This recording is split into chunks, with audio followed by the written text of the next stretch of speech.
noises were really, really positive. Especially Yamaha, which, as we know, they have struggled with rear grip. They seem to like the new tyre.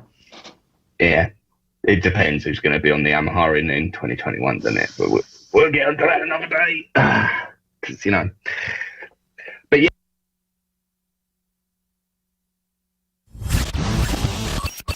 The Superbike Show on Motorsport Radio. Hey everyone, Bradley Smith. Hi guys, I'm Danny Buchan. Hi, I'm Tom Sykes.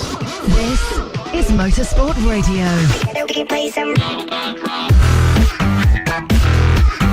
Hello and welcome. Yes, we are back. It's 2020. My name is Lester. This is the Superbike Show here on Motorsport Radio. Well, there's been a couple of changes, I have to say, on this show over the past few years, because if you didn't know, if you're a new viewer to the Superbike Show, every single presenter, apart from me, has gone on to work in Spain for Dorna to either World Superbikes or MotoGP. But that all ends right now because, please welcome, I suppose, the 2020 generation. I'm only kidding. It is Nat Jarvis and Ryan Lilly onto Motorsport Radio. Hello and welcome, guys. Hello, thank you. Good evening. So, Nat, we long-time listeners might already recognise you. Where have you been for a year? Hashtag doing bits. Been over at another website, but he's back, because, yeah, why not? I cheated and came back. What can I say? I've still got it. But yeah, welcome to the show once again, Nat, and Ryan Lilly, occasional listener and chirper in of comments, and he's now on the show for the first time, I believe, ever. So welcome to the show, Ryan, and you've been busy in the past year, working, doing some photography and working mostly in BSB. Yep. Been helping the Double Red team at British Superbikes behind the scenes and annoying Nat as well at the checkered flag. And now we're starting a new adventure here. So, yeah, looking forward to it. Fantastic. Well, we should probably just shut up and talk about stuff about bikes, because we've got loads of stuff to talk about. General update, and we are going to annoy you and tell you stuff that you probably already do know, stuff that's happened over the winter. But in case you didn't know, you might think, didn't know that. So let's start off with MotoGP news. And, well, Nat, what's happened? To be honest, I mean, we're sort of not even at the first test yet. And the MotoGP news has been coming in thick and fast. So just to recap everyone's memories of the will he, won't he situation surrounding Zarco that was happening around Valencia. So obviously there was comments made and he didn't want to go to Avintia, and then Avintia became an official satellite partner to Ducati. So Zarco is going to Avintia to replace Carol Abraham, who was left high and dry. Brad Binder is obviously replacing Johan Zarco at the vacant Red Bull KTM seat, slash Mika Kallio. Ika Lecuona will be stepping up to the Red Bull KTM Tech 3 team, replacing Hasib Cyrene. He showed very, very good form, a very fast learning rate when he was riding at Valencia. The most shocking news was that Alex Marquez is going to be his brother's teammate and replacing Jorge Lorenzo. And slightly more recent news, Andrea Iannone has failed a sample drug test that was taken during, I believe it was during the test at Sepang last year. And he then requested a B sample to be taken, and the B sample had traces. So Andrea Iannone is potentially banned for 4 years, which will probably be career over for him. So we're waiting to see what happens with that. Whether it will be Bradley Smith, Lorenzo Savadori maybe. Max Biaggi was mentioned to be testing, but that's not going to happen because Aprilia and Max both said, no, that's nonsense. I'd just like to say that's the right. nothing's confirmed No, yet? nothing's confirmed yet. So, obviously, Andrea Iannone is going, and Grassini are going through the appeal process. But the court date isn't until the 4th of February, which means he will miss the Sepang test. So he is banned until he appears in court for the appeal. Guilty until proven innocent, basically. And on top of that, we have had quite substantial calendar changes for this year. So Thailand, where Marc Marquez wrapped up his world title for 2019, instead of being at the beginning of the flyways, is now round 2 of the championship. Circuit of the Americas and Argentina have switched places, so they will be rounds 3 and 4. So I believe America will be before Argentina, which it originally was. Correct me if I'm wrong, Ryan. I believe that's how it was when Argentina first came on the calendar. It was. Yes. Sachsenring and Assen, this is quite a historical move, because Sachsenring has for quite some time been the last round of the first half of the season, so before the summer break, will now be before Assen, and Assen won't be on the first weekend in June. It will be a lot later on and will be the final round. No, it won't be the final round.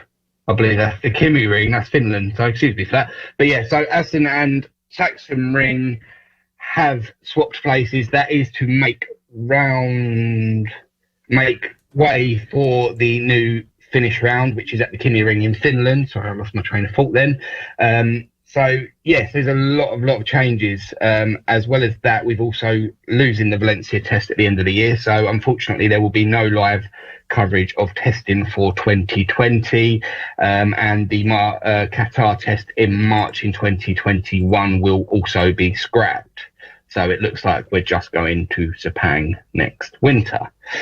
And in other news to do with MotoGP, we have 3 people being introduced into the MotoGP legends. So it'd be Max Biaggi, who is obviously 13-time Premier Class winner, 58 podiums, and won the 1997 250cc World Championship. He will be in the Hall of Fame.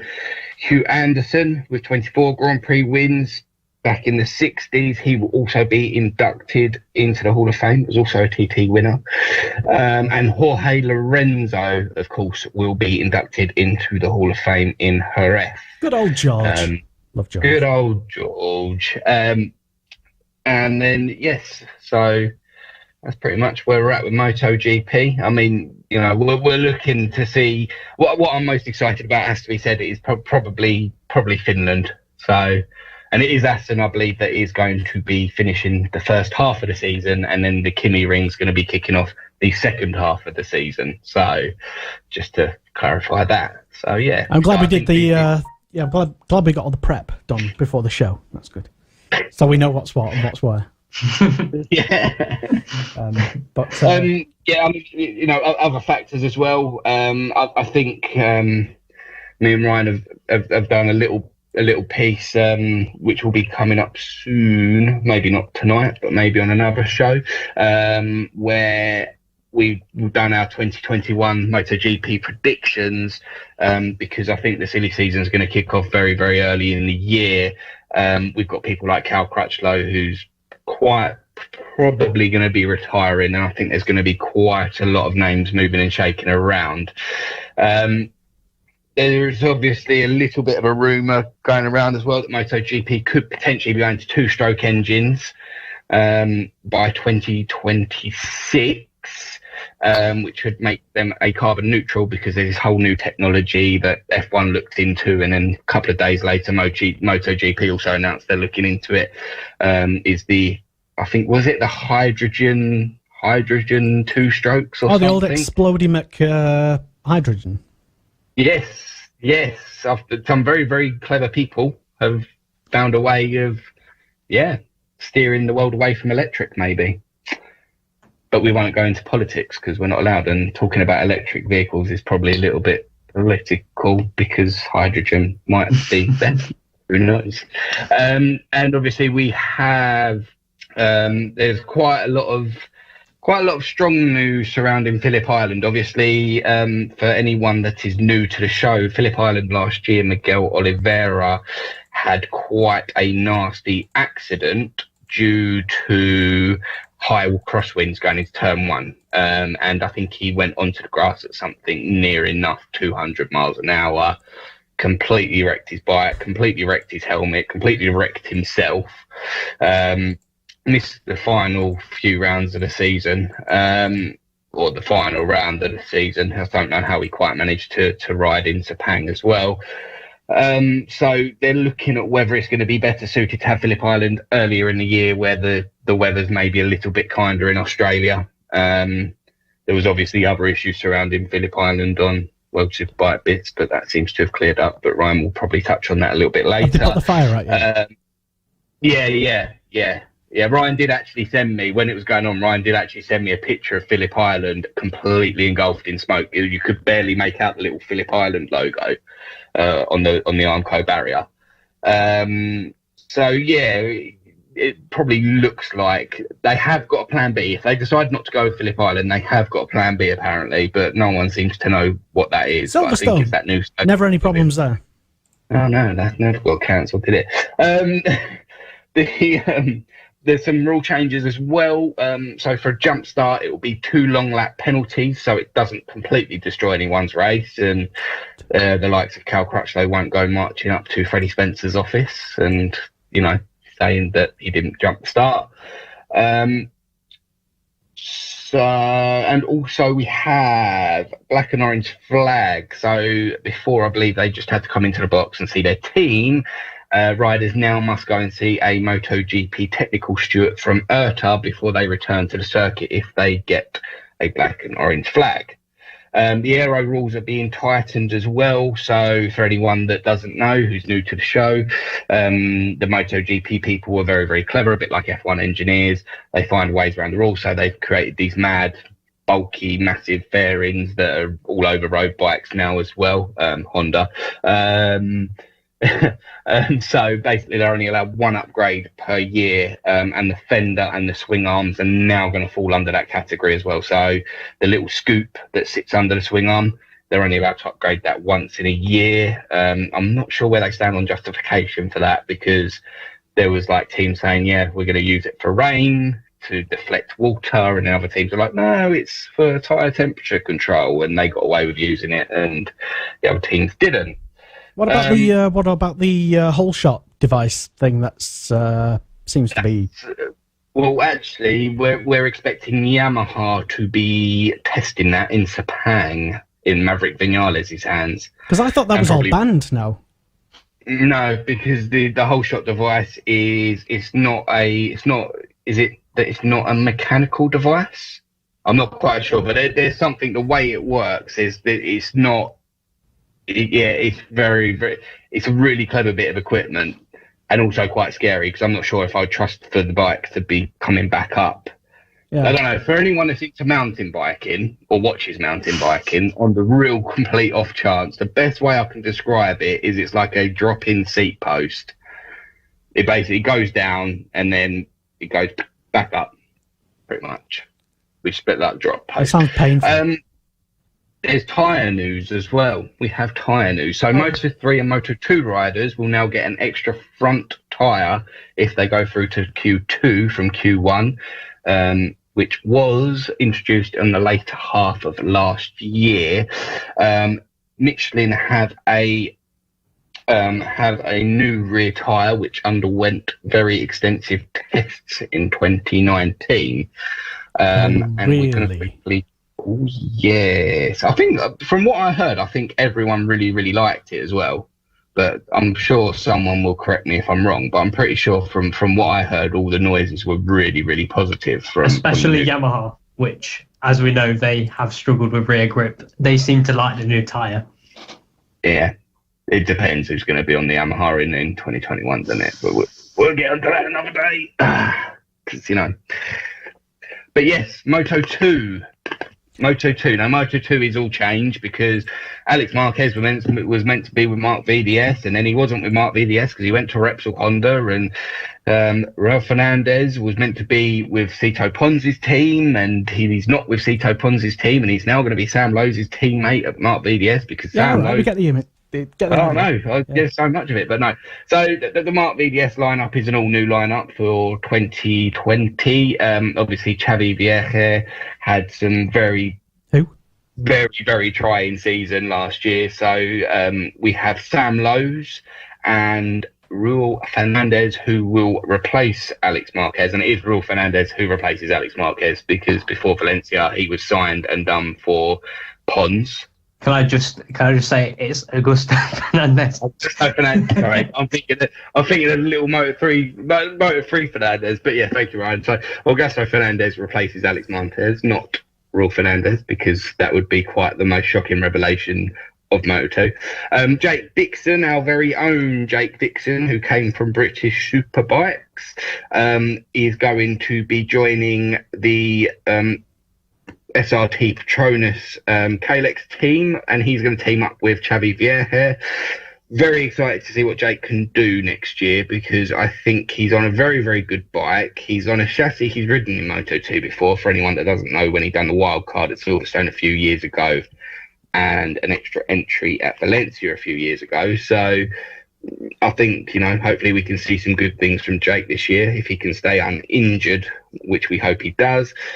Hasif Syrene is returning to Moto2 after being replaced by Iker Lecuona in MotoGP. He's joined by Aaron Canet in the Angel Nieto team, which is going from a KTM chassis to a speed-up chassis. Edgar Pons is making his return after being in the CEV Repsol Championship for a few years. He's returning to Gresini. Simone Corsi is going over to MV Augusta, replacing Dominic Agata. And Jesco Raffin will join the NTS team as he replaces, I believe, Stephen Odendahl. Yes, Ryan's given me the nod of approval. So we have Kasma Daniel Kasamayudin, who's going to partner...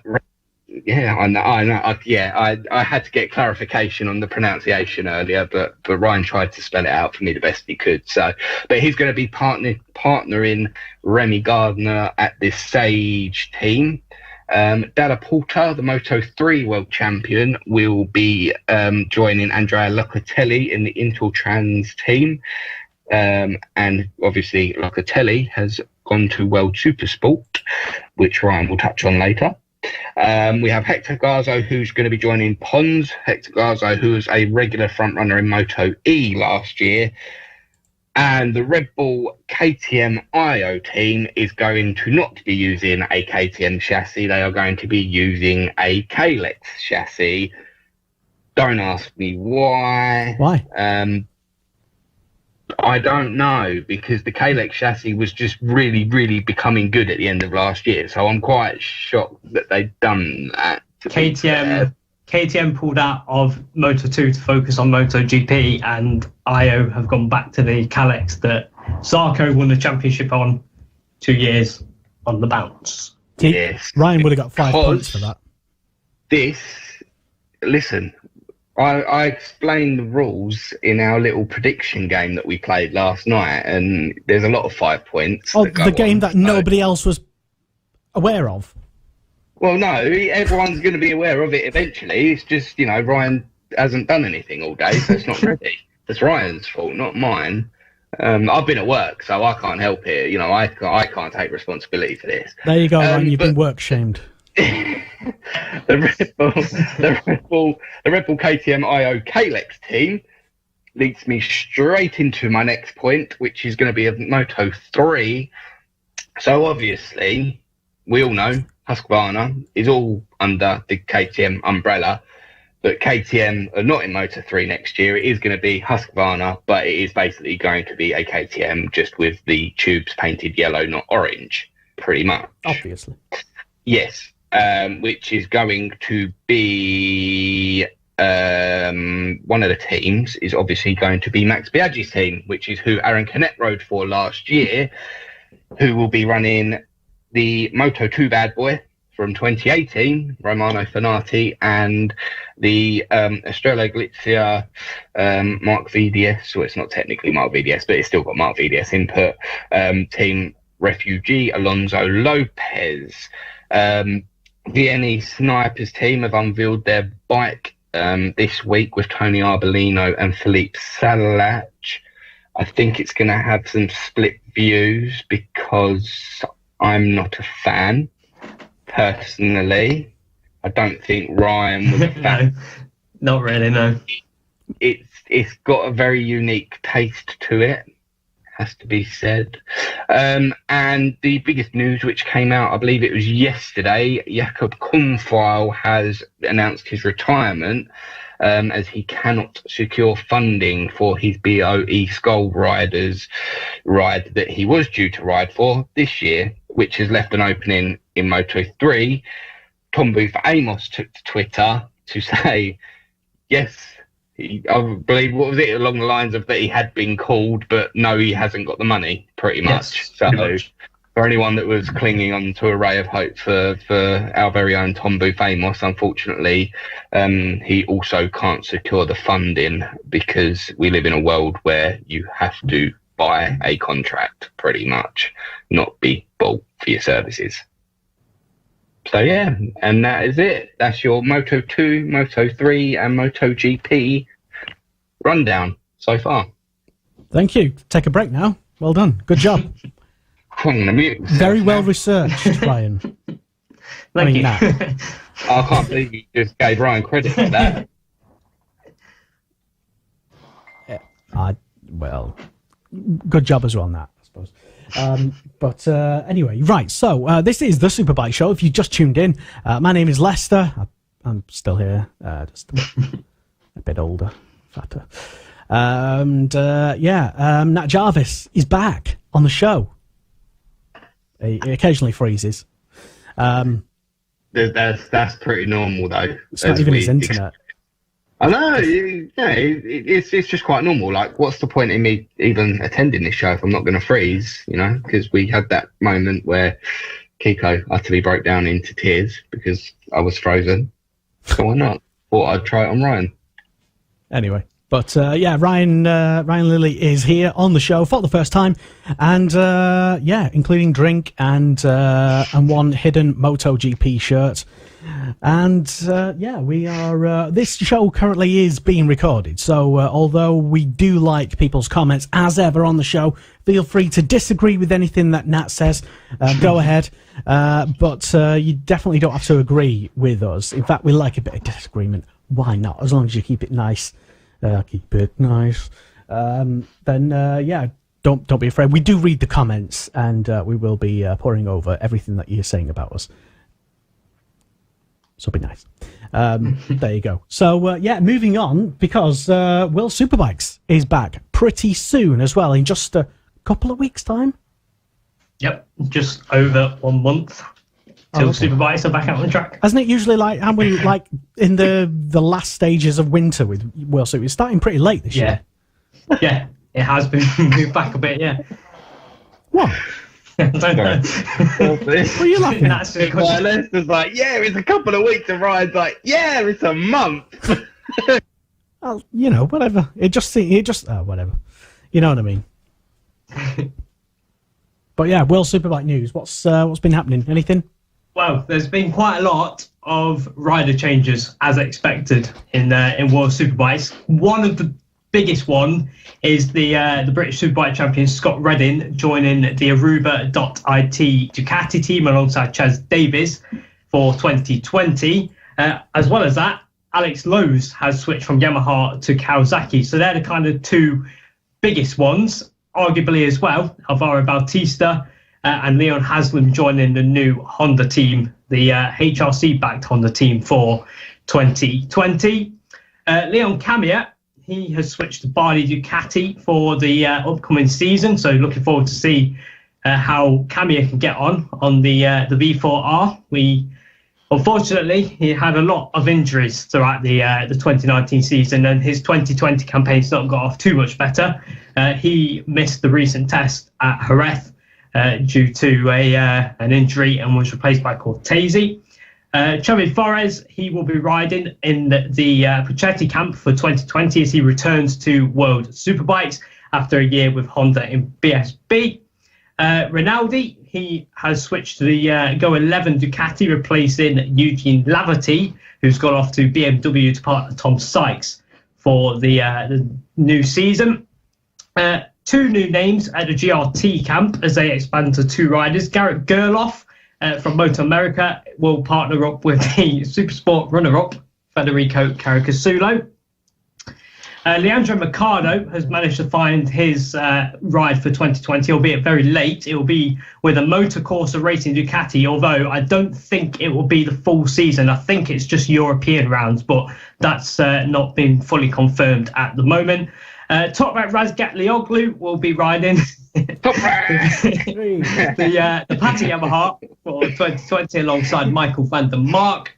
Maximilian Scheib is on the Orlac Kawasaki, and the one rider confirmed at the Altea Honda team is Takahashi. We're still waiting for the second rider to be announced, as well as the Pedicini rider, who a couple of months ago it was all confirmed that Lorenzo Savadori, who Nat mentioned earlier, is linked with Aprilia, and Johnny Torres was going to be forming the 2-rider team. However, on the official rider sheet that was released by the FIM, Pedicini are missing from there, so we're not quite sure what's happening with that team for 2020. I'd imagine it would be Johnny Torres to stay with the team, and Savadori could potentially have the input with MotoGP, which Nat mentioned earlier. Now, for 2020, Bautista has a brand new bike, as well as Leon Haslam, the brand new SP 1000 5-blade, and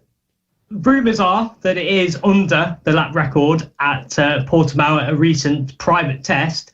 And as Nat mentioned earlier about the road bikes following the MotoGP bikes with the wings, it does have an aerodynamic fairing, which we saw on the Ducati with Bautista, especially at Portimao on the exit of that final corner, how much it can help a bike. We saw it at the Motorcycle Live. We went to Motorcycle Live, and the sheer size of the Honda fairing is almost ridiculous. Like, you could almost put your shopping in each gap. So yeah, I would expect that front end's going to be a little bit more stuck to the ground than the Ducati, to be fair. Are they technically fairings when they have almost bigger wings? I'm going to call them wings than a Formula One car. Yes. Well, the Ducati is like, so in MotoGP, obviously it's this whole fairing thing, but in World Superbike, so Ducati just made a bike with wings because there was no rule saying they couldn't have wings. But Honda have gone more for like the fairing, the internal fairing, for anyone that might remember Yamaha's 2017 MotoGP internal fairing. It's like that, very similar to that. Yeah, really, really similar to that. Yeah, it looks like a hamster that's up. I mean, how big do they have to get before they actually say, this is, I mean, I've got smaller IKEA shelves than this. This is ridiculous. I don't really know. I think it's one of them. I think that they'll bring in another rule to make it a little bit tighter, and then they'll just start exploiting. I mean, all you've got to do is look at what Ducati have done in MotoGP and the wild stuff that they've tested, like the swing arms and the swing arm attachments and the disced wheels. And there's always going to be, it's like Formula One, there's always going to be something else that they will try to compensate for the same thing. Okay. Well, that answers my question. Yeah. There you go. Ryan, continue with other new stuff, I believe. Seeing as we're kind of on a bit of a debate about Honda, Yamaha have got a new R1, which I say new, it's kind of the same but just updated. It doesn't look visually any different, but behind the scenes it is very much different. It's got pretty much new everything. From what I'm hearing, a refined cross-plane engine being kind of the main thing. But I don't know. Me and Nat were talking about this a couple of weeks ago about the new R1 and whether or not it will be that extra percent that it needs to consistently challenge Ducati and Kawasaki at the front. Yeah, it's very the same. Again, you know, reverting back to Motorcycle Live, it's very the same. Like, even the frame is almost identical to the 2019 bike. They haven't seemed to have done anything substantial. I think it's been more sort of the engine and the electronic side of it, which certainly with BSB, it doesn't matter. Well, with both, it doesn't really matter, because World Superbikes, they update the electronics to ridiculous standards, and MotoGP, obviously, they dumb it down to ridiculous standards. But it's been more sort of engine side of it, I think. And the fairing looks a little bit cooler, and the air intake looks a little bit cooler. That's about it, really. Can it be Yamaha's, like I say, extra percent, in your opinion? With Top Rack and I think Top Rack's like a very dark horse. I think he's gonna be one of them where people are gonna be like, oh yeah, he's gonna be consistently challenging for podium. But I think he could potentially. I think World Superbikes is probably the most exciting that it's gonna be, has been for a number of years, because I think there's quite a strong chance Kawasaki might be on the back foot going into this year, because I think Honda have got this amazingly brilliant bike and fast riders, and Ducati have got two very fast riders, and then Yamaha have got two very fast riders, you know. So I think Kawasaki might be caught sleeping, potentially. Maybe. But then again, look what happened last year. Yeah. Yeah, that's true. We'll find out in, like I said, just over a month's time, when the season kicks off at Phillip Island. But there has been a lot of changes to the 2020 calendar. Qatar, that was the season finale, has been moved up to round 2. Jerez has switched places with Aragon, so that's now the 3rd round. Aragon will be round 6. Everything in between will remain the same. So Assen round 4. And then I believe, off the top of my head, it's Mazzano around there. And then you get to Donington in July. Germany returns to the World Superbike calendar for 2020. Sorry, that's round 9. And as well as a brand new circuit, which comes a bit later on in the year, and that's Catalonia. The World Superbike paddock are going to the circuit, the Barcelona Catalonia, for round 11, before ending the season at the Villicum in Argentina, which caused a lot of chaos in 2019 with the dust and sand on the circuit and riders refusing to race and all that. So hopefully we won't have a repeat of that. But unfortunately, that does mean that we lose the iconic Laguna Seca, and then also Buriram, which has had to make way for MotoGP moving up the calendar. So that's pretty much it for World Superbikes. It's been quite a quiet off-season, apart from the rider changes for World Superbikes. But in World Supersport, Nat mentioned earlier that Andrea Locatelli steps over from Moto2 into the World Supersport paddock. He's replacing Randy Krummenacher, the 2019 champion, on the Evan Bros Yamaha. Philip Ertl is another former Moto2 rider. He is on the Puchetti Kawasaki with Lucas Mahias. Randy Krummenacher, this is the bigger change, in my opinion, is he is going to ride the MV Agusta alongside Raffaele De Rosa and Federico Fellini, who I believe is another former Moto2 rider. You're right there, Nat.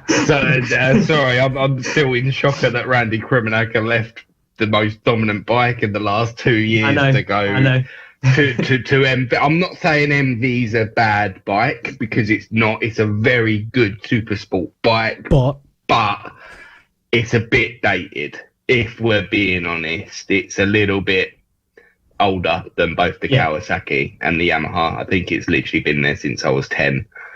So yeah, you're not wrong. Following the trend of Moto2 riders, Stephen Odendahl will be Tenkate's rider in the Supersport. They are returning to the Supersport paddock. Galang Hendra Pratama is... I think well done.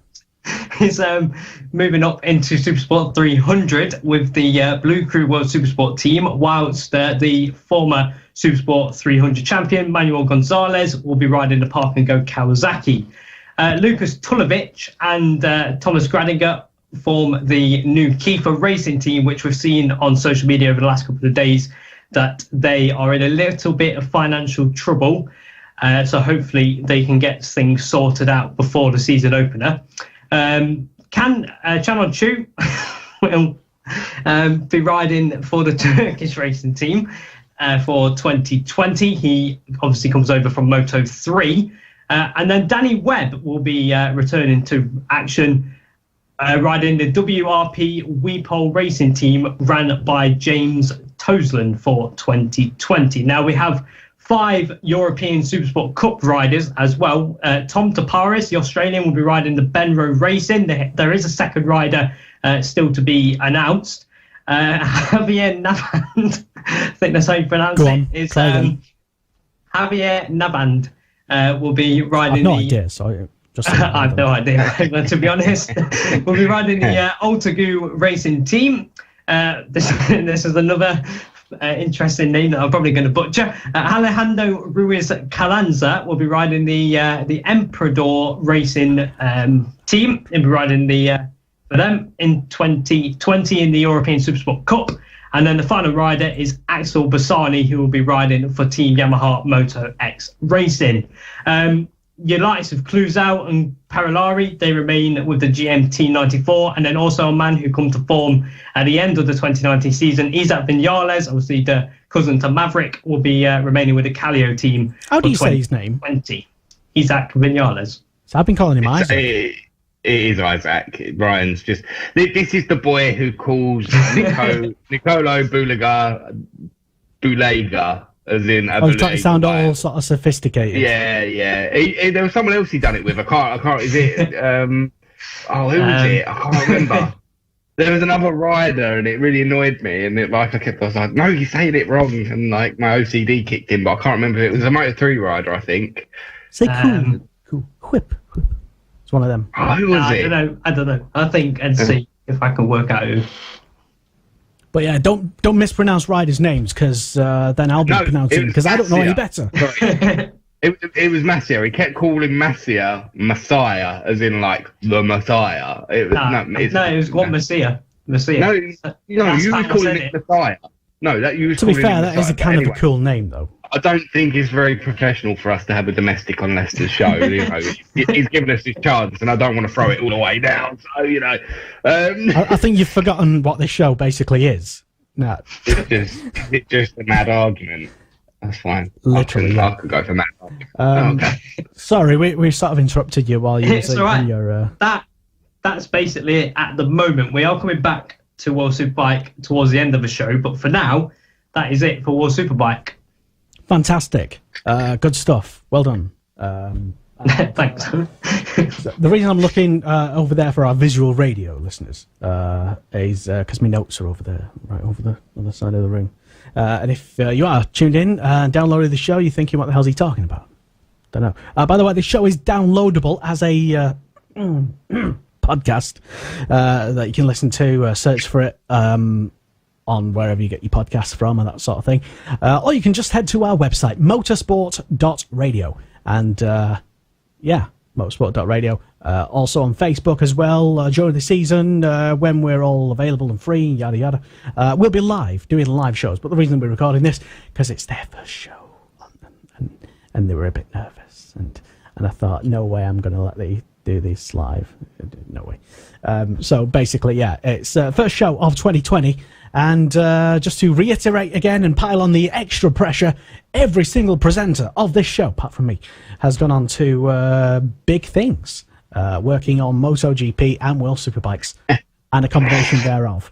And who will it be this year? Maybe none of them. No. Probably not. But I'm just messing. But it's... I'll call Liam. You got space? If you are wondering...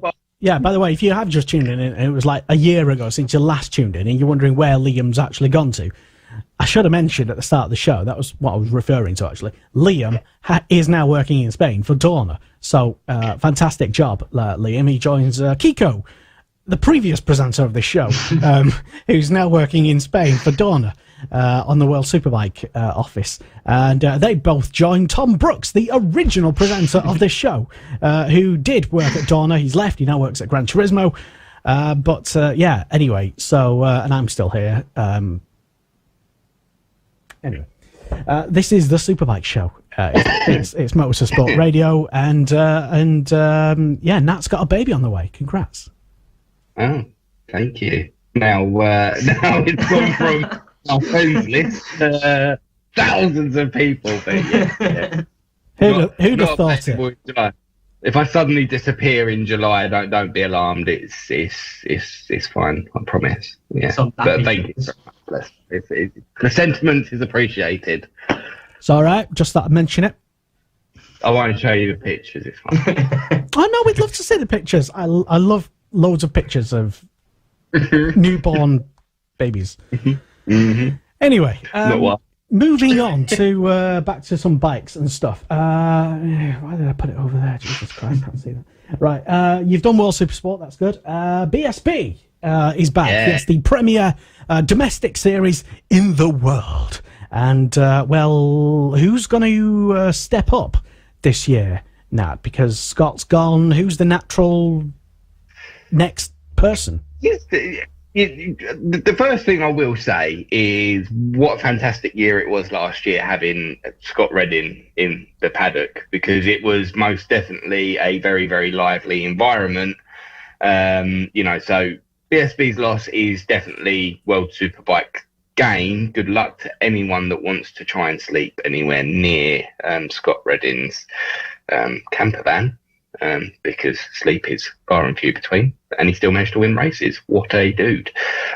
So Scott Redding is going to be replaced by Christian Idden, but that is not the only thing that's being replaced in the PBM Ducati camp, because they have a new title sponsor, which is Vision Track. So they're now known as Vision Track, Paul Bird Motorsport. Yes, that's it. Vision Track, Paul Bird Motorsport. Yeah, it does feel a bit clunky, that change, doesn't it? I think we'll all be calling it. Yeah, that was like grinding a gear, wasn't it? Yeah, it's Vision Track, Paul Bird Motorsport, instead of Be Wiser Ducati. So that'd be like Vision Track Ducati, I'd imagine, is what they're going to be known as. Plenty of changes in BSB, so it's not just that Scott Redding's gone and that everyone's sad about it. It is the fact that FS3 Kawasaki is going to a two-man team. So Danny Buchan has been retained, obviously getting his debut win last season. He's going to be joined by Stock 1000 what's the word? Can't remember the word. Rider? No, yeah, Stock 1000 rider, but Challenger. That was the word I was looking for. Don't try and act posh on this show. That's not what we're about. Dude, you know what? I need to get a new gearbox because I keep clunking all over the place this evening. So yes, Stock 1000 Challenger and competitor, who also rode for FS3 Kawasaki last year in the Stock 1000 Championship, Lee Bob Jackson. There you go. Lee Bob.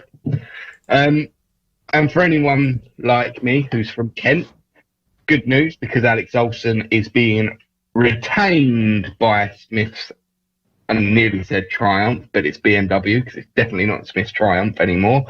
So Alex Olsen's going to be retained, and he's going to remain alongside Peter Hickman. Taylor McKenzie is going to be doing his first full season with the Taz BMW team. Bit of sad news for the Taz team over winter. BMW announced that the Smith's BMW team is going to be the factory team, effectively, for BMW. But I shouldn't have thought that it will affect them too much, because they are a fantastic team and have fantastic people working for them. So I'm pretty sure they will still make the best of the situation. We're not 100% sure what the main sponsor will be on that, because it has previously been Tyco, so we're not sure if it's still going to be Tyco or if there's another title sponsor that hasn't yet been announced. He's going to be joined alongside another Kentishman, Bradley Ray. who has jumped ship from the. You got it. That's going to be a screenshot. Oh god, yeah, thanks, yeah. It's from the Bill Base Suzuki team. Glenn Irwin is going to be alongside his brother Andrew Irwin, and they are getting the all-new Honda Fireblade. Keith Farmer has gone from Taz, or Tyco BMW as it was known, to the Bill Base Suzuki team, and Kyle Ride will be joining him in the Bill Base Suzuki team. You said Bill Base BMW. That's helped so much more natural for some reason. Hector Barbara, who was sort of in and out of teams, I suppose. Was he in and out of teams last year, or was that the year before? I can't even remember now. It was the year before, wasn't it? And then he done his first full season. No, he replaced Glenn Irwin, so he didn't do a full season. Silly me. Right, yeah. So Hector Barbara, who replaced Glenn Irwin at the JG Speedfit Kawasaki team last year, will be riding the OMG BMW alongside Luke Mossey, who the team have switched from Suzuki to the BMW machinery. So I think we're going to see a fair few BMWs on the grid next year. And reigning British Supersport champion, who put together a fantastic year last year, a double British Supersport champion in a row, Jack Kennedy, will be riding Tag Yamaha alongside Dan Linford. There's still a few people that's not really been confirmed. So, the RAF, the regular reserves, Kawasaki, we're not sure who's going to be riding there, because I would have thought that Vickers would have been confirmed by now, but he's not quite been confirmed yet.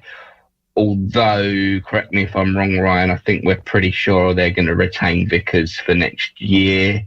I would have thought so, yeah. They'd be stupid not to. I would have thought so, because I think Vickers showed some flashes of brilliance last year, and we've seen what Lee Hardy can do when he sticks to his guns with a rider.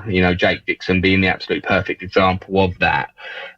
So I think I would expect the team to stick with Vickers and Vickers to stick with a team. I've got some, while you're looking for some BSB news, some other BSB sponsorship news has broken in the evening while we're recording this show this week.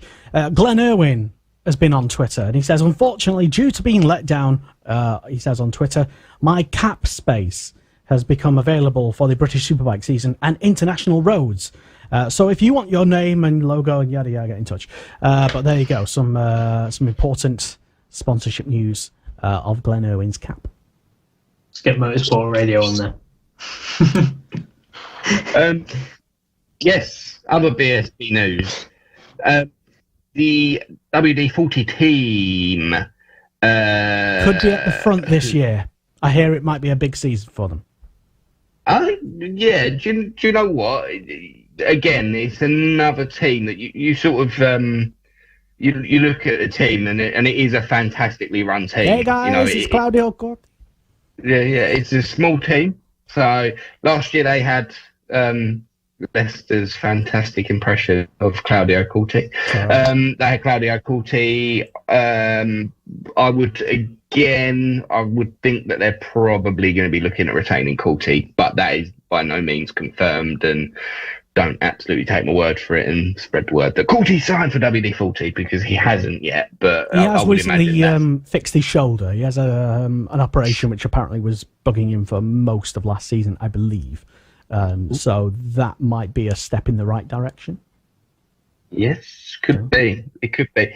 I mean, it's that time of year anyway. I think me and Ryan had a really good laugh just as the winter approached, just as the winter season, as we called it, started, and there was riders taking selfies with each other all in the same hospital because they were all in there getting next year. Like literally, there was just corridors of riders everywhere. Spain was a very, very busy place. If it was anything like America, they probably made their money over that period. So, but you mentioned WD-40 though, about GR Motorsport, and I don't know if you were going to mention other BSB news, but I was just going to mention possible in that team in the support categories as well. Don't know if Storm Stacey Has definitely signed it. I don't know if he has. Yes. I am. I'm getting there. I'm getting onto my sport news. I've got to cover other bits, but we'll get there. But yes, for anyone that didn't know why we are on WD-40 as per Leicester's request and what Leicester was getting on I never said anything. Yeah. Storm Stacey, stock 600 challenger with the Stuff Connect WD-40 team last year, GR Motorsport, will be stepping up to the stock 1000 class for 2020, and he's looked pretty good on the stock 1000 bike, to be honest. So yeah, might be a good year for him. Definitely will be. Yeah, last time I saw Storm, it was on Instagram, and he was having some acupuncture done on his thigh. Yes, I'm guessing that's probably injury related, because I think anything like that's usually all.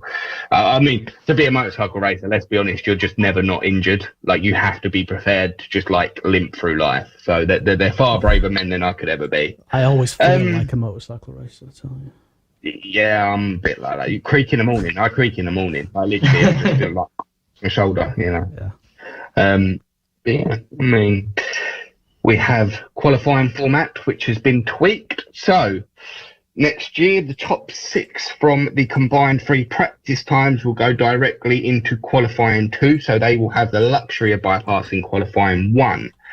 They will then be joined by the top 12 from qualifying 1 to then make up the qualifying 2. Okay, and then the top 12 from qualifying 2 will then go into qualifying 3, and the times have been changed slightly on the qualifying session. So the Q2 is a 15-minute session, and the Q3 has been reduced to a 10-minute session. So what we really want to know is where we can watch it. Is it going to be on Quest? Is it going to be on Eurosport? Is it going to be on the stream? Where the hell is the quali going to be this year? I imagine it'll be on Eurosport. Well, you'd think so. You'd like to think so, especially when you're buying a subscription. It's always on Eurosport. It's just sometimes that Eurosport borrow Quest to show it. I think Eurosport own Quest, from what I gather. So sometimes they like to let the free-to-air people join in on the fun instead of having to pay megabucks. Well, I don't know if Eurosport have the same offer that they did this time last year, where you can get a full season of streaming for £20. Yes, just £20, which I did. I paid for that. So I don't know if they're going to do that again. Hopefully they do, because I don't want to pay any more than £20 to watch. I mean, I probably should, but whatever. I mean, if you're like me. Tight. I went from Sky to Virgin because Virgin offered me a far better deal, and I get BT Sports, Sky Sports F1, and my Eurosport. So I'm like never going to be without motorsport all year for anything. Like, I haven't got to watch highlights or anything. I can just watch it all live, and I get Quest. And you've got a baby on the way, so you've got loads of time, to watch loads of motorsport. It's fine. Don't worry. Don't panic. 6 months. We're not at that stage yet. I've still got 6 months. It's fine. Okay. Other news. So the MSV circuit. So Brands Hatch, Cadwell Park, Snetterton, Donington, and Alton as well, I believe, Ryan. Yes, Alton. Yep. Oh, yes. Yep. Are all having quite extensive work done. Now, Brands Hatch is probably having the biggest work done they've had in quite a few years. For anyone that was watching last year, because I certainly was, Clearways was quite a hot spot for quite big accidents. Ryan Vickers, I was stood right there, and I'm pretty sure I was hit by fuel and stones when I stood there. And well, you don't know. Even to the... I think that's the sort of thing you would know. Got a bit of Vickers' bike, recovered that. Amazing. Ryan did recover. He is okay now, by the way. Yeah, he's fine. He was a bit battered and bruised, but yeah.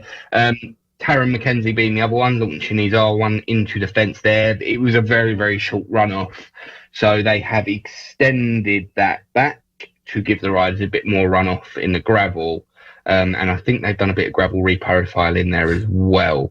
But they basically put the spectator bank on the service road that was behind it and put the gravel trap into the spectator bank, basically.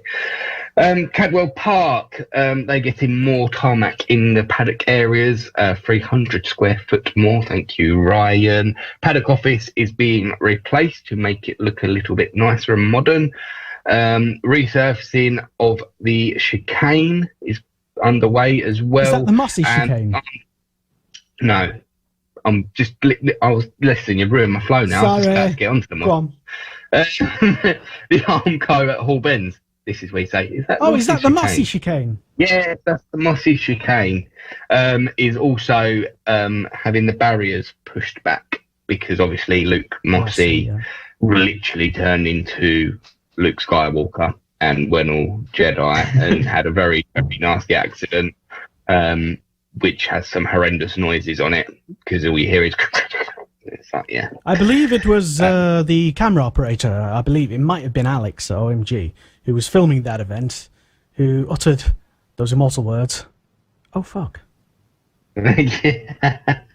Do you know what? Do you know what actually gets me of that entire video is everyone's like, "Oh my god, this is a massive accident," completely missing the fact that his bike nearly wiped out Joshie Elliott, his teammate. Yeah. Oh yeah. They're like, that's been a really expensive day for OMG. The thing is, it was at a pre-event test on the Thursday night. I was halfway between where the accident was and the end of Hall Bends, and yeah, the sound was something. That was on my birthday as well. I was I mean, good birthday treat to see some bikes on track. For anyone that's never been to like a motorcycle racing event, you can't quite describe the noise of a bike crashing because it was exactly the same when Ryan Vickers crashed in front of me. It just sounded like metal in a tumble dryer is the best way I could describe it. And did it sound like a bike crashing? Weirdly, it's a weird noise. It's quite a horrible noise. It makes your toes go a little bit.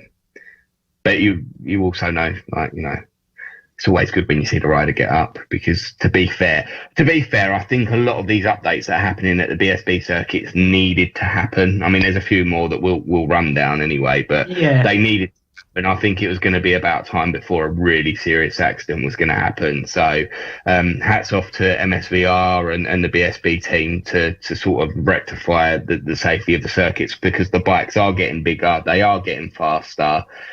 You know, it's as dangerous as ever. You can have as much protective gear as you want, but ultimately the circuits do need to follow suit. So it's brilliant to see that the series are taking the safety, you know, extremely seriously and investing, you know, investing in new safety features. I was just thinking back when you were talking about Brands Hatch. I've not seen anything. I don't know if you have. Are they doing anything at Stirling's where Mackenzie lost his bike? So what I do know is that where he fell over the thing. Yeah. So what I do know is a few years ago, basically, you know, if you could see my hands would be handy, if they don't freeze, of course. But basically, the gravel trap used to be basically at a 90-degree angle. So obviously the circuit was banked like that, and the gravel trap was flat. So the bikes kind of just skipped over. And the riders also skipped over. So I know they reprofiled it to make the gravel a bit more sort of like that. So I know that was quite recent that they done that. I think that was before the last year of World Superbikes in 2008. So about 12 years ago, they done that. But I think Mackenzie was maybe a freak accident, you know. But yeah, Snetterton is also getting new Armco barriers on the back straight. They've updated their response vehicles and they have technical improvements around the circuit and new CCTV systems and new paddock CCTV, I believe, as well. Some IT infrastructure as well. Yeah, that one. Basically.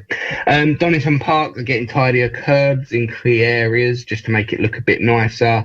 New tyre barrier around the circuit, better drainage system at Old Hairpin, circuit signal lighting, around the track, more marshal posts coming in the summer. The recovery fleet is going to be improved. There's going to be extra camping for major events, so when people go to festivals there, they don't trample mud all over the circuit. Sorry, it really destroys me when I see festivals at Donington Park, because it's a motor racing circuit, not a... It's an entertainment venue, a purpose, a multi-purpose, all-entertainment venue. I don't intend to sound like Kiko, but I feel strongly about this. It is a motorsport venue.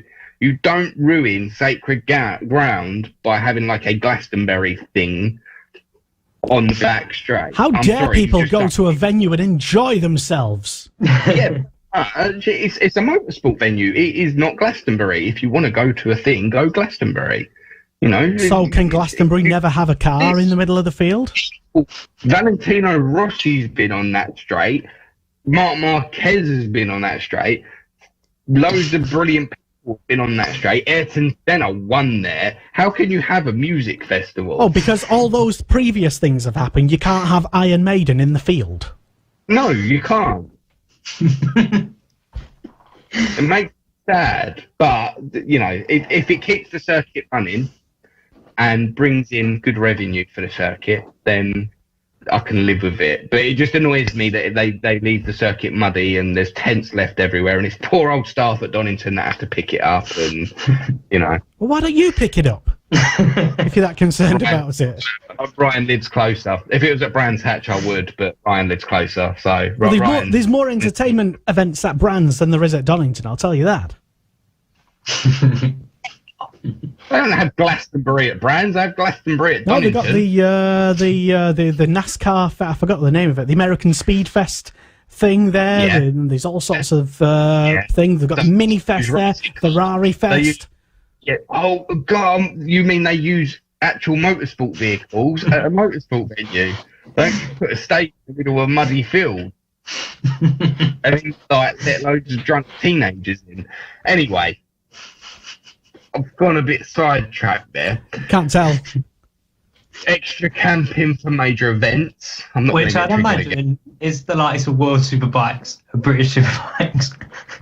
I mean, if you're going to pay for camping at Donington, which is a fantastic venue for camping, then why wouldn't you want some big, end of evening event, you know, to cap off what will be, no doubt, a fantastic weekend full of action and good value for money.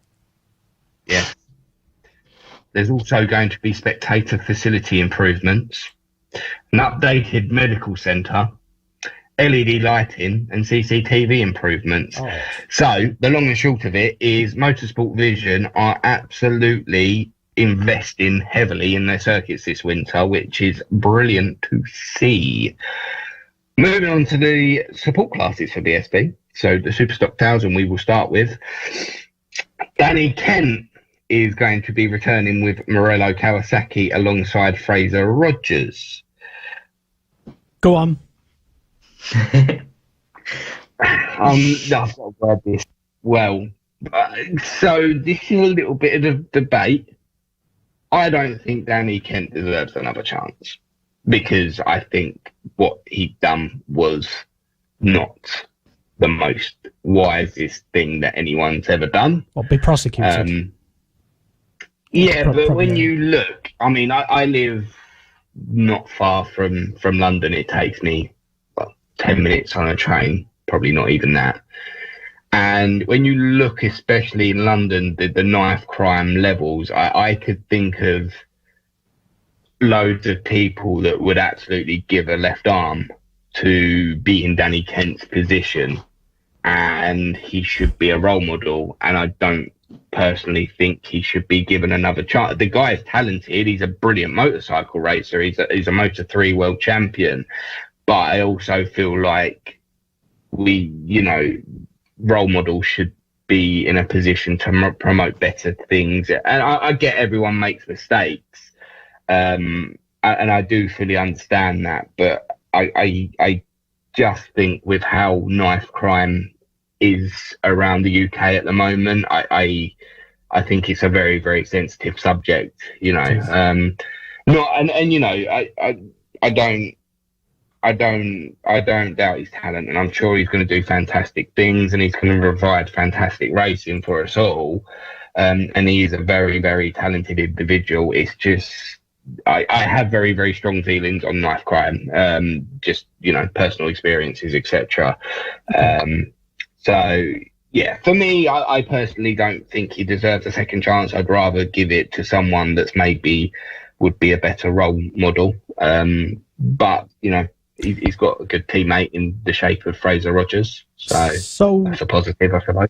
Ryan, does Danny Kent deserve a second stab at a career?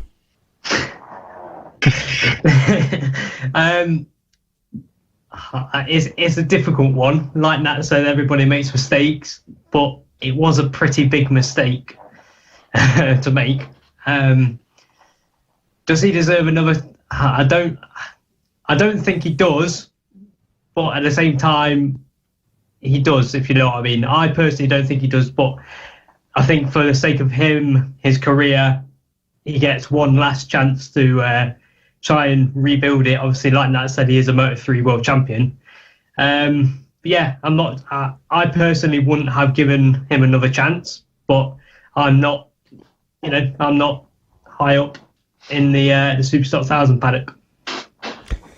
Like, I'll be honest. I would never go out of my way to not support someone. So I wouldn't. If we're on the show and Danny's won a race, credit where credit's due. Yeah. I'm not going to go out of my way to be like, we should never talk about Danny Kent and we should never ever X, Y, and Z. He'll still get credit where credit's due, and it's just. But you just said he doesn't deserve any. Doesn't deserve to have that chance to earn that credit. No, what I said is I don't think he deserves a second chance to be a professional motorcycle racer. I didn't say that he doesn't deserve any credit, because obviously he's a Moto3 world champion. That's not forgotten. But what I'm saying is I wouldn't go out of my way not to talk about him, if that makes sense. So I wouldn't sit there and if he's won every single Superstock 1000 race in 2020, I'm not going to be like, oh yeah, but Jimmy was in second place every single race. I'm not going to ignore the fact of what he achieves this year, because, Could we just be overhyping his ride on a bike? Are we making it out to be something more significant and symbolic and yada yada? What does this mean for society? And oh dearie me! And he represents everybody who's ever been stabbed. I don't think so, to be honest. It's not that. It's not that. And I mean, I'll be honest. Let's be honest. There's loads of rappers in the world that have probably stabbed people that have. Whoa!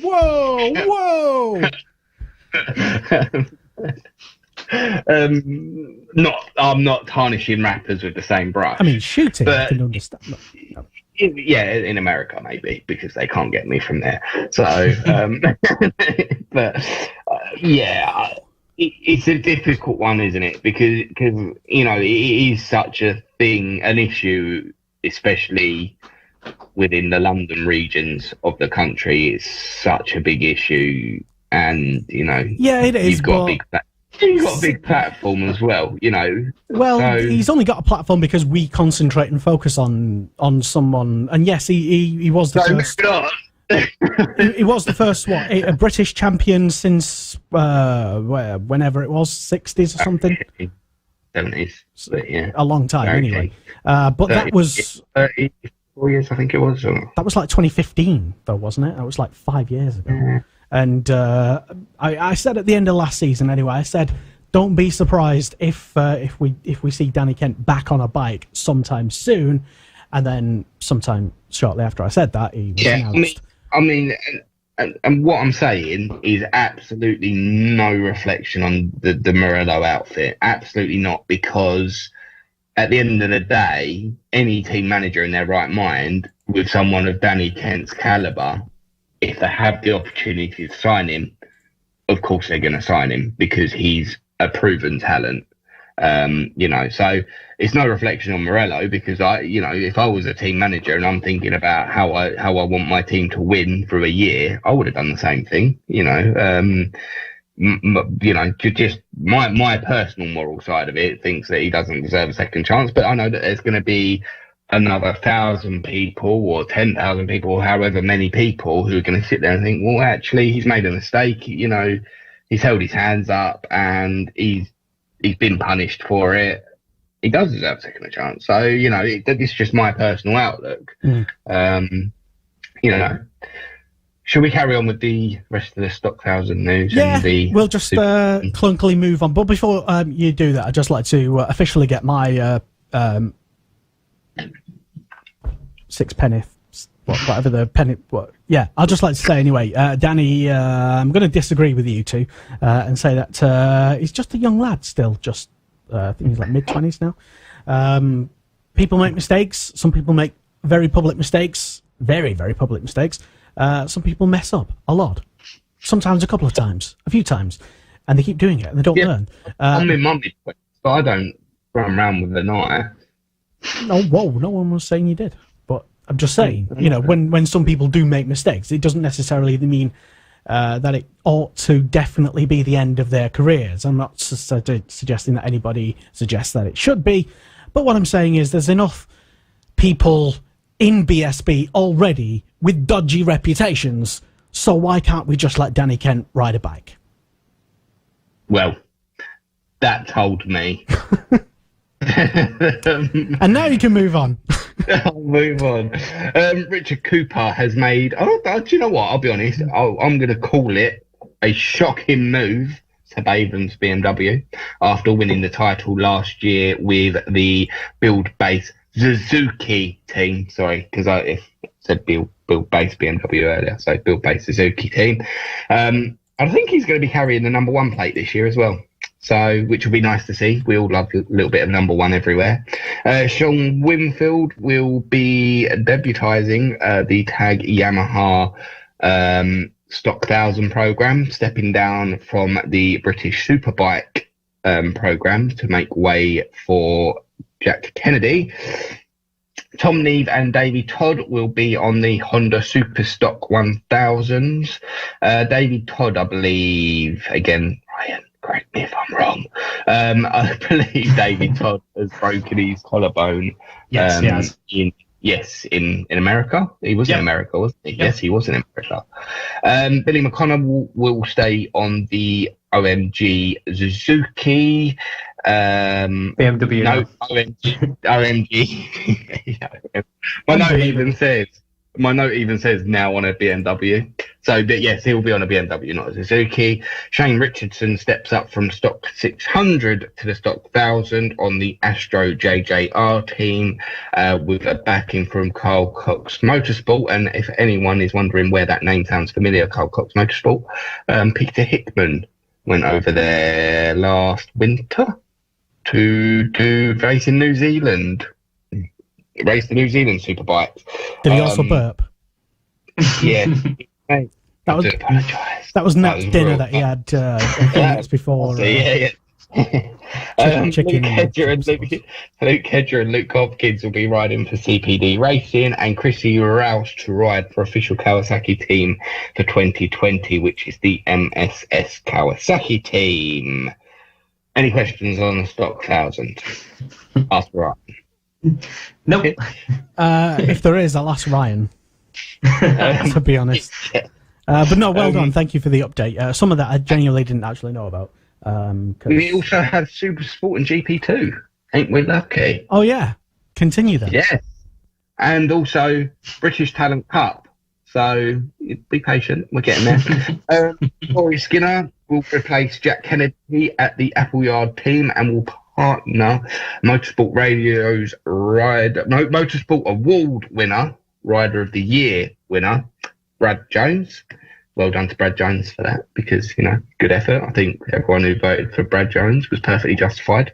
Corey McGreevy will step up to the Supersport after winning the Superstock 600 title. Ben Curry will return to Supersport with Gearlink Kawasaki, and he will be joined by James Westmoreland.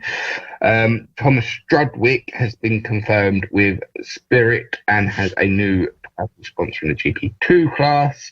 The British Talent Cup runner-up Cameron Horseman will ride for the Nova team in GP2.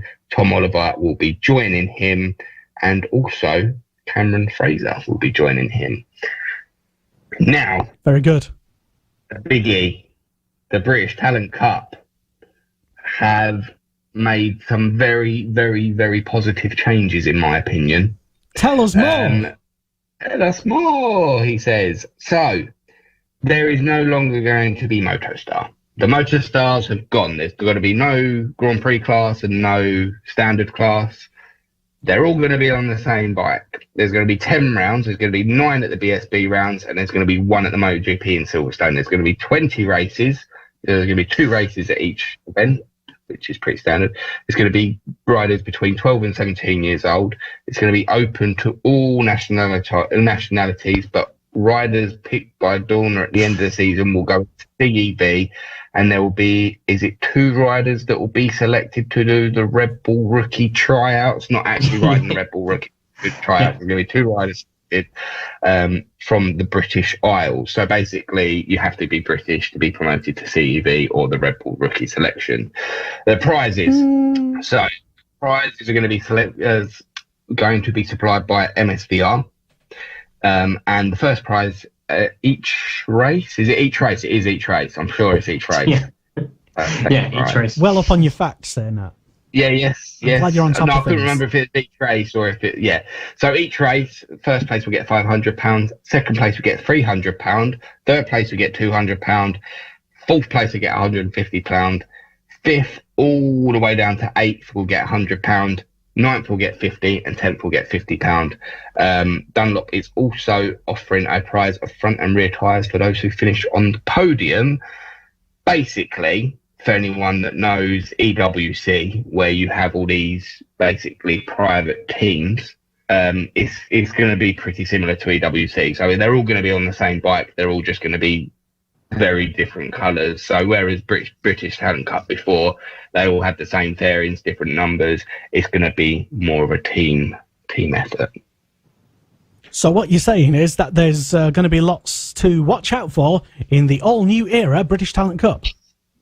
I think it's going to be absolutely fantastic, personally, and I agree. I think that the British Talent Cup this year is going to be.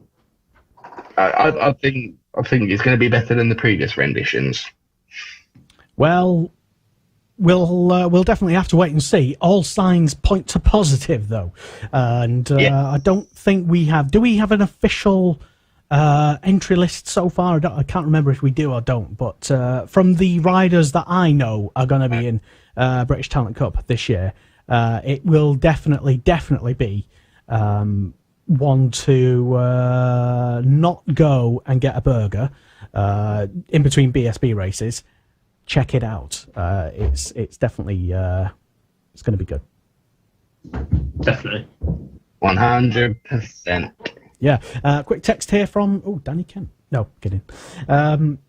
Anyway, BSB supports and everything. Is that all the news that you've got there? Is there anything else that we've not mentioned? If there is, I feel like you're going to tell me. No, I was just asking. I don't know. I don't think so. Okay. I don't think so. We need to save a little bit of news. Well, no, we don't. We've covered all the news because there's going to be plenty of news coming up. Plus, we have got a bit of a debate coming up as well, which we will tease you with. We have already burst into one of the debates anyway, which happened rather prematurely. We will be asking, or I will be asking, Nat and Ryan later, Scott Redding versus Jonathan Ray.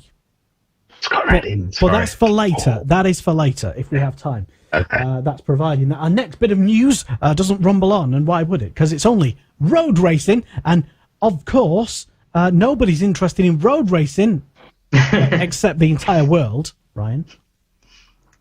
Yep. According to Google, by the way, because I Googled this, the actual search stats... wait, where the hell is he going? Oh, sorry. Just because it's road racing, he's off. Wow, so disrespectful. Unbelievable. Wow, unbelievable. Anyway, sorry, but as I was saying, anyway, what the hell is he playing at? Upstaging you. Right, sorry, but the search stats that Google measure every year, when you put in, like, I thought maybe something like F1, MotoGP, World Superbikes, they'd obviously be a consistent, like, search stats over the course of a year versus, like, British touring cars, all the big British motorsports. But actually, the Isle of Man TT rated, I think, was the second highest search motorsport, just down from F1, consistently throughout the year. Yeah, doesn't surprise me, to be honest. It doesn't surprise me. I've never been to the TT, but I've got a lot of family who have, and they say that you meet people from all over the world there. So yeah, that doesn't surprise me at all. So yeah, road racing, we've got a couple of big announcements over the last couple of months. One of them being Glenn Irwin, who, as we know, has signed for Honda in British Superbikes. He will be joined by Davey Todd to take on the Northwest 200, which we know Glenn is a previous winner at multiple times, but he will also be making his Isle of Man TT debut with Honda, like I said, alongside Davey Todd. So excited to see how that one pans out. More recently, John McGuinness has announced that he will not be riding for Norton in 2020. He said he'll be riding for Pete Exton's Bournemouth Kawasaki team. He will replace James Hillier, who left Kawasaki team after running there for 10 years, and he got 14 podiums and the TT win. Sticking with Hillier, he will be joining OMG BMW, who is making their 2020 road racing debut. He will be partnered up with Australia's Davo Johnson. Nat mentioned earlier that Smith's BMW are now the factory BMW team, the official BMW team. That is also for the roads. They're taken over from Taz Racing. Sticking with Smiths and Peter Hickman, Hickman has ditched the Triumph for the Supersport road effort, and he will be now running the Yamaha R6, which, again, a bit like the Irwin thing. I'm very excited to see how that pans out, to see Hickman on a Yamaha R6. And then finally, because there's not been that much on road racing, Hickman will ride a Smiths prepared Norton in the lightweight TT. He rode the Norton, I believe, last year, but this year it will be all prepared and built by Smiths, and hopefully he'll have a bit of a better chance at getting towards the front in the lightweight TT as well. I hear that, correct me if I'm wrong, because I'm not completely plugged in to what the hell is he doing? Nat's messing it up, whatever. I hear that the electric TT is... TT0 has been scrapped, yeah. Literally zero. Yes. So what was the reason behind that? I never found... Was it just cost? Or nobody liked it? What was... I'm not entirely sure, to be honest. I'm not entirely sure, but yeah, like you said, I know it's been scrapped and they've kind of replaced that with a warm-up. It wasn't entirely hated, was it? No, it wasn't. It was good racing as well, in my opinion. It was, the gaps eventually at the end of the race, at the end of the one lap, were quite big, but kind of the first half, it was good. But yeah, the zero. Is this the Northwest? No, the TT0. Pay attention. Where have you been? Oh. I've been moving rooms. Just wander around and then just be like, what are we talking about now? I don't know. Listen, Ryan had to deal with me for 4 days at Silverstone and at the BSB test. He's used to this. Yeah, I'm barely conscious. You're not wrong. But yeah, TT0 has been scrapped, and they've now got a warm-up session for each race in the morning before the actual race kicks off. Unless it gets cancelled for weather. Did I just say that out loud? Nice. Anyway, the John McGuinness thing seemed to be a bit of a shock, it's fair to say, for most people, because I think the day before it was announced, I can't remember which, it might have been, not MCN, one of the publications put it out on their website that he was still in negotiations with Norton, I think. No, but it was not Norton, Paul Bird. That he was hoping to do a deal there. Obviously, for whatever reason, money didn't happen. and literally the next day, it felt like, then he'd announced this shock move which came out of nowhere. It's a bit of a funny one because, I mean, I'm pretty sure, what was it that John McGuinness said about the Norton Careful. owner? Like, yeah, we won't go down that avenue, but good. I think the relationships between McGuinness and Norton might have been fractured slightly. But I'm quite excited to see him on like a proven bike. You know, Jimbo Hillier done brilliant things on that bike, so I'm quite excited to see him get going again. Yeah, the rumours around the Paul Bird, obviously McGuinness rode the Paul Bird bike in Macau. There was a little whisper going around the BSB paddock that potentially Brooks could have been making a return to the TT with Paul Bird, with McGuinness, but obviously that's now not happening. But yeah, like Nat said, I'm looking forward to McGuinness getting on the Kawasaki because Hillier's done wonders with it, and hopefully McGuinness can get back at the front, which he's unfortunately not been at for a couple of years, given the injury that he had with Honda at the Northwest 200.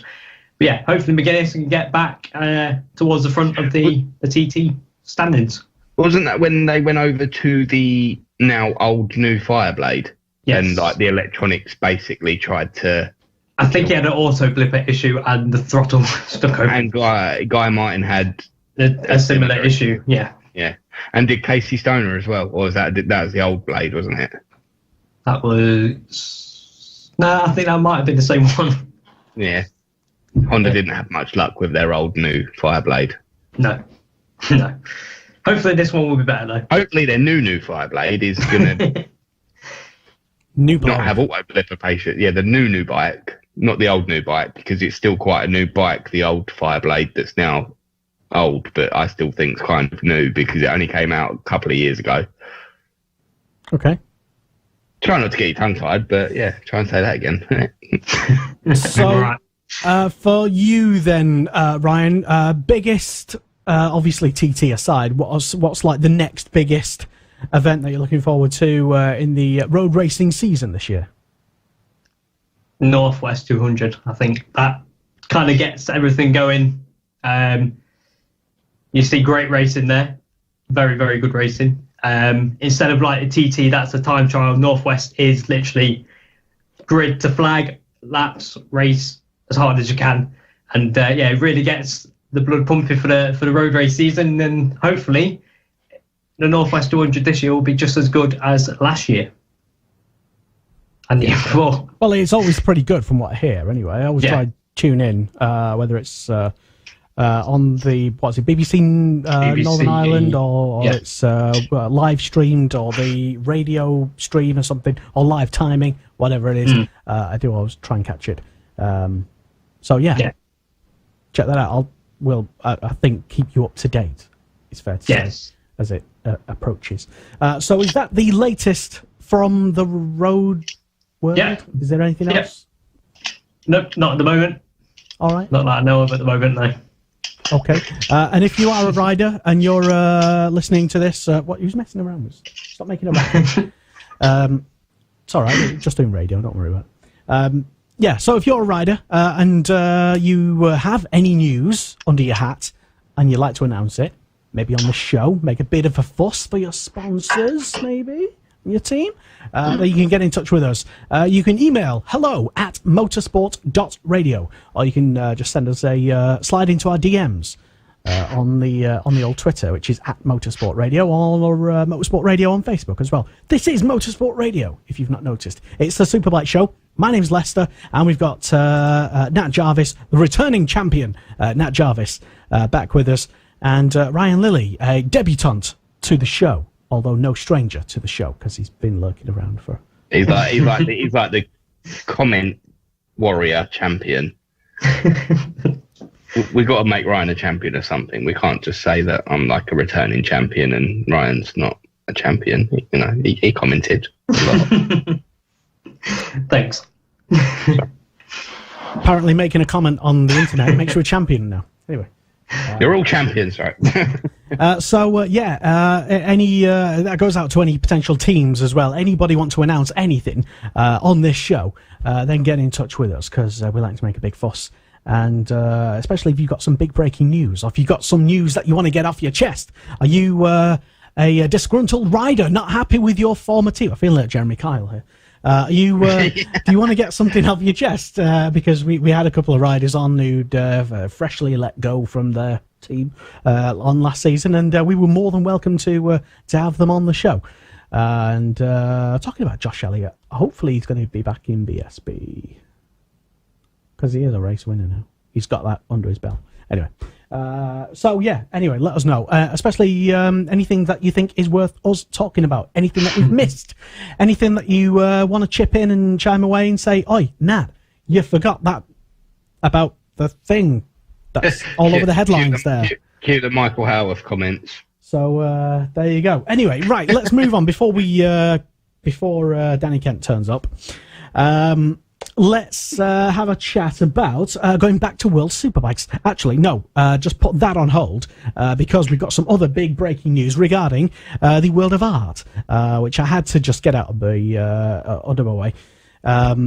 Now, Honda Repsol revealing, or by the time we've released this, probably would have actually revealed their new bike and such, which is why we're not going to talk that much about it. However, recently announced artist, painter, Marc Marquez, decided he was going to do some painting. And No, yo no pinto así. He doesn't paint like normal people. If you've not heard about this, this is a video that Repsol released. Marc Marquez decided to do a bit of a painting, and I don't really understand why. It's almost like the PR department decided, well, we've got to do something. Let's do this. So he makes an absolute mess of some guy's wall. He's basically just pissing about on a bike, and he's just spraying paint everywhere. And apparently this is called art, but what would I know? I'm not that sophisticated. I know, shock. But it's a bit vandally, isn't it? It's he's just. I feel like if I'd done that in Dartford High Street, I'd probably be arrested. I mean, if anybody did that, you'd swear anywhere. At them. Yeah, I mean, you'd first of all, I mean, put aside the fact that it's Marc Marquez. If anybody did that to your wall, you'd probably smack them. And if anyone tried to pass that off as art, you'd swear at them. But there's going to be someone somewhere that will buy that for millions of pounds. Oh yes, but wait, kids. Like, I mean, he done it with such passion. It's he's got it signed all as right well. now. That's another million on it. Yeah, I mean, geez. Banksy phoned. He says, "Stop stealing my ideas." Gee, I mean, that's just a mess. Bueno, pues si os han gustado estas pinturas, Saza made a mess.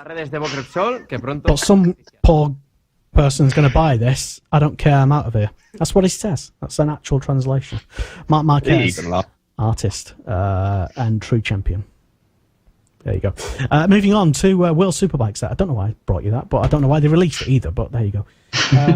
World Superbikes then, and is it even an elephant in the room? It feels like there's two elephants, and they're both about to square up against each other. I'm talking, of course, about Scott Redding and Jonathan Rea. But which is better? There's only one way to find out. On the track, of course. So which is better than Nat? Go on. And who's going to? Yeah. So I mean, that's what we're going to be talking about.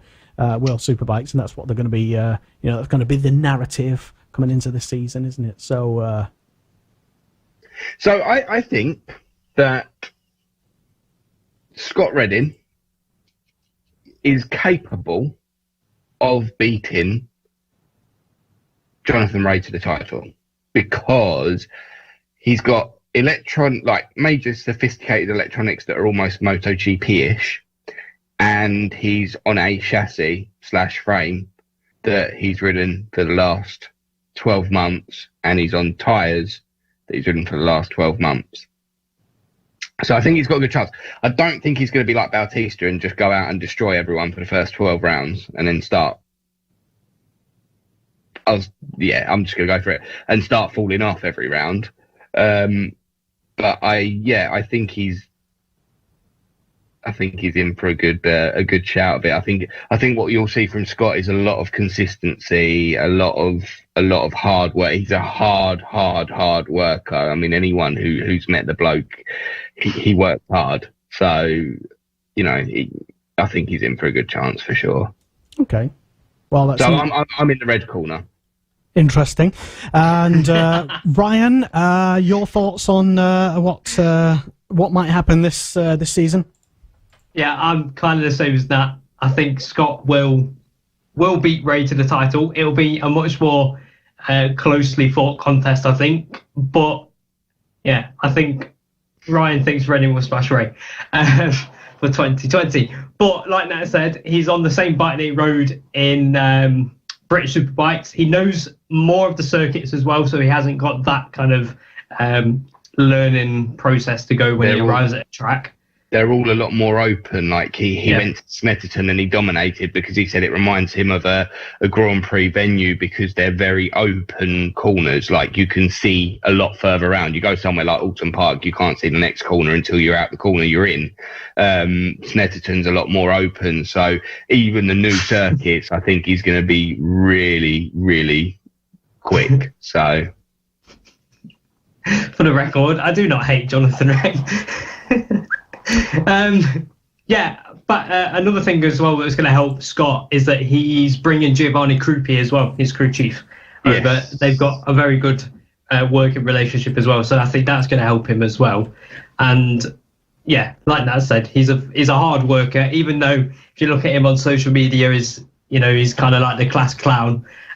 He is a hard worker, and yeah, I think he will beat Jonathan Ray in 2020. The other elephant that I'm not going to ignore is the fact that Bautista could also be a very, very real threat. Oh, is he still around? Oh, yes. And let's not forget BMW. I've got now the full, complete World Superbike spec package. For the first time, yes. The first time that the bikes come into the grid, not with a pretty much stock 1000 engine in it. It's going to be a fully Superbike engine. So I think personally, World Superbikes is going to be... We said it last year. I remember being on the show last year and everyone was like, yeah, World Superbikes is going to be a brilliant year. And it turned out a bit... Well, hang on a minute. It was the best season in many, many, many years. Yeah, but I think like this year it could be a season that might challenge sort of... Oh, don't say the 90s. No. Listen, right. The golden era has been and gone. MotoGP is top of the four-stroke world now. So let's leave that one there. What I was going to say is racing that could challenge the way MotoGP is, if that makes sense. Like, so sort of be as good as MotoGP. Okay. Well, we've heard all sorts of weird things tonight, and there's one of them. So what do you think? We even though we're not actually live right now, we do certainly encourage you to get involved, and we will be reading all the different comments as to why Nat is completely wrong. Of course, World Superbikes won't challenge MotoGP in the way. No, it does I'm not. things. No, listen. You're doing that journalistic thing where you take something out of context. You're doing that journalistic thing where you're literally quoting the exact thing that the person said. Context. World Superbikes is not going to like magically challenge MotoGP by getting millions upon millions upon millions of views. You said it will challenge the way that they do things, or the way that... No, I said the racing will challenge how good MotoGP's racing is. So you hate MotoGP? I don't hate MotoGP. I hate Leicester at the moment. We were talking about who's going to be better between Jonathan Ray and Scott Redding, and you're going off on saying like, well, MotoGP is going to be rubbish and it's going to be World Superbikes from now on. That's going to be number one, and we're just like, well, okay, but whatever. Sincerely sorry for pulling you into this, Ryan.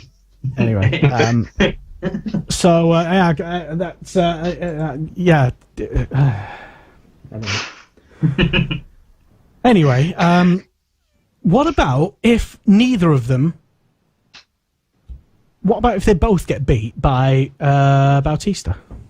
Well, didn't I just say that Bautista's like a real threat? You said a lot of things in the past couple of minutes. I said that was just a possibility that Bautista could still be a very real threat to the title. And I don't know what you mean by what if. If you mean like what if, then I don't know. I meant what if. Because Bautista wins the championship. Well, Ryan, while the world is concentrated on what's going to happen between Ray and Redding, it might not be them.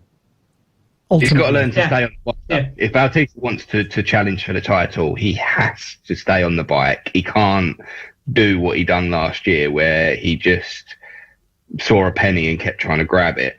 I'm excited to see, because the new Honda is very MotoGP based. We know how difficult the RC213V is to ride. I wonder if that's going to have the same characteristic in World Superbikes as well, which Bautista could struggle with.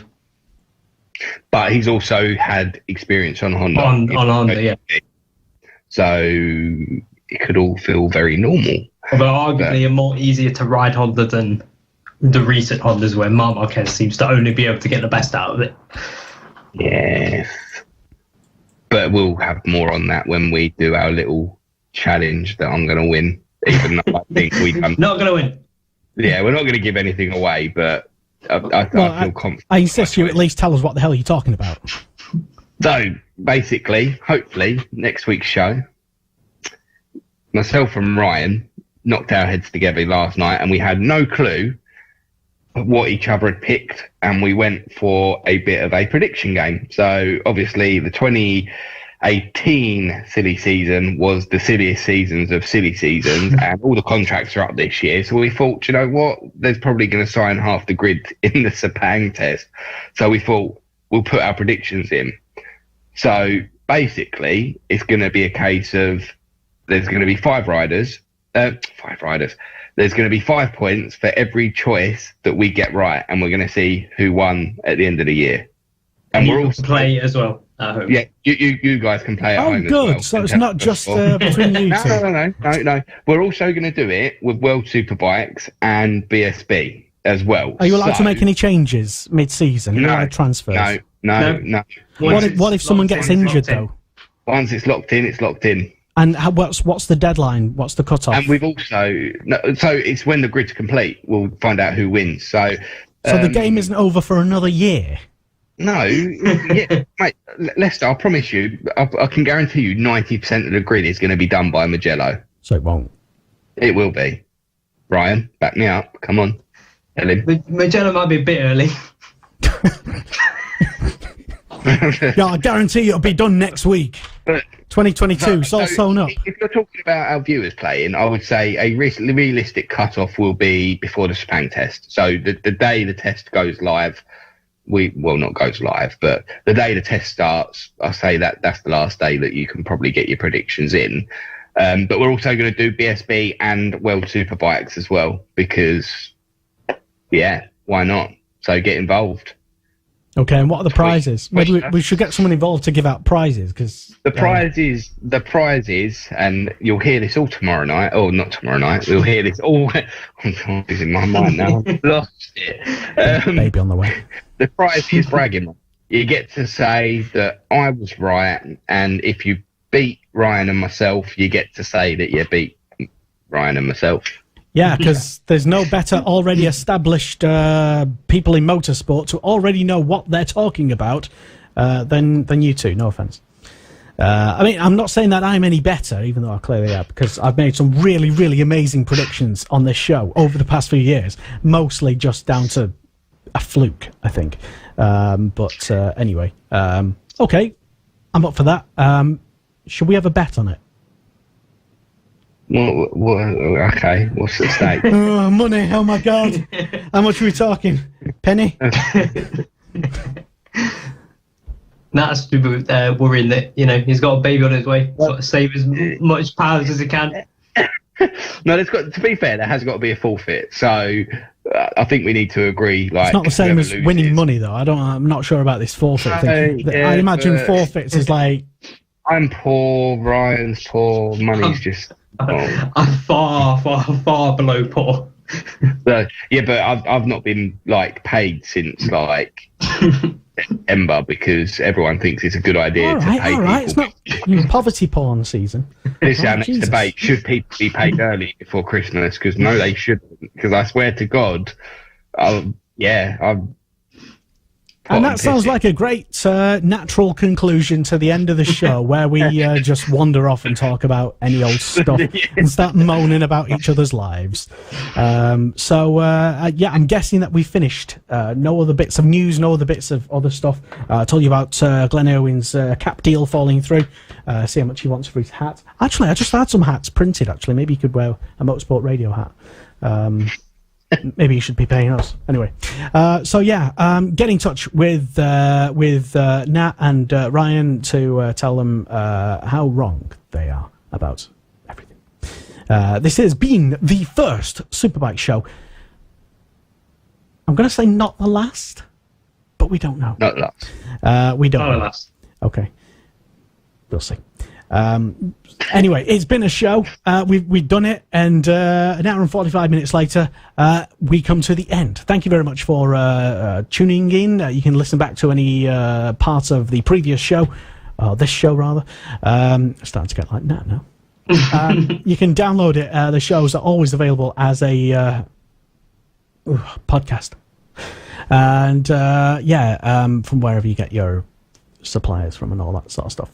Check out the website in the meantime for the latest on the World Superbike testing and all the other pre-season bits and gubbins. Motorsport.radio, where our team of experts plus Ryan and Nat will be keeping everyone well abreast, big breast, up to all the latest that's going on. So thank you very much.